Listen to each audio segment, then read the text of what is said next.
regarde les tags, trouve ici une façon de les gérer parce qu'il y en a plusieurs. Quoi ça sert et comment on crée un déjà de base. Pour en créer un, tout simplement, tu viens ici et tu mets le nom. Le nom va venir ici. Ensuite, si tu t'es trompé, tu peux mettre paramètres ou supprimer. Il faut savoir que tu as une limitation sur un compte gratuit et c'est là que ça devient intéressant pour passer en plan startup. C'est que sur un plan gratuit, tu n'as le droit qu'à un tag.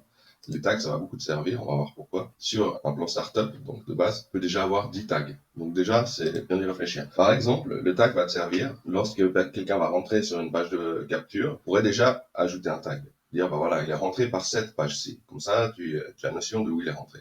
Ensuite, tu peux ajouter un tag, par exemple, lorsque la personne a effectué un achat ou a vu telle ou telle page, de façon à ce que tu dises, voilà, la personne, elle est allée jusque-là, si tu fais, je sais pas, plusieurs offres, elle est passée là, elle n'a pas acheté ou elle a acheté, je peux l'enlever de cette campagne, je peux l'ajouter à cette campagne, ça c'est quelque chose qu'on verra dans les workflows. Donc là, je vais déjà te montrer sur une page de capture typique. Ici, tu vois, on a une page de capture, on a une page de remerciement, on peut aller la regarder. La personne, lorsqu'elle va cliquer ici, elle va être enregistrée en tant que contact. En partant de ta page de capture, donc tu auras configuré correctement tes champs de formulaire. Ici, tu auras mis enregistrer le contact, aller à l'étape suivante. Et là, par exemple, déjà, tu peux lui ajouter un tag. Tu mets inscription à la page opt-in, ajouter une action, ajouter un tag. Et tu choisis le tag ici. OK?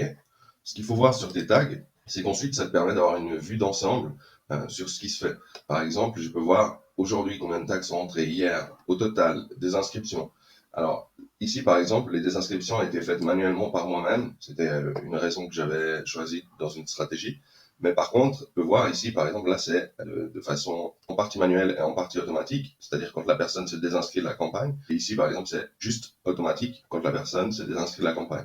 Tu peux voir le nombre de contacts que tu as rentrés au total, d'accord, avec et sans désinscription. Et ça, c'est important parce que, par exemple, sur tes pages de capture, si tu testes différents points d'entrée, on va dire, par exemple, tu vas pouvoir apprécier là où ça a le mieux marché. C'est un des exemples possibles. Mais juste, bien faire attention que tu n'as que un tag sur un plan gratuit, donc tu vas être très limité. C'est pas la seule chose sur laquelle tu vas être limité. Il faudra toujours faire attention si tu restes sur un plan gratuit, c'est bien réfléchir tes stratégies.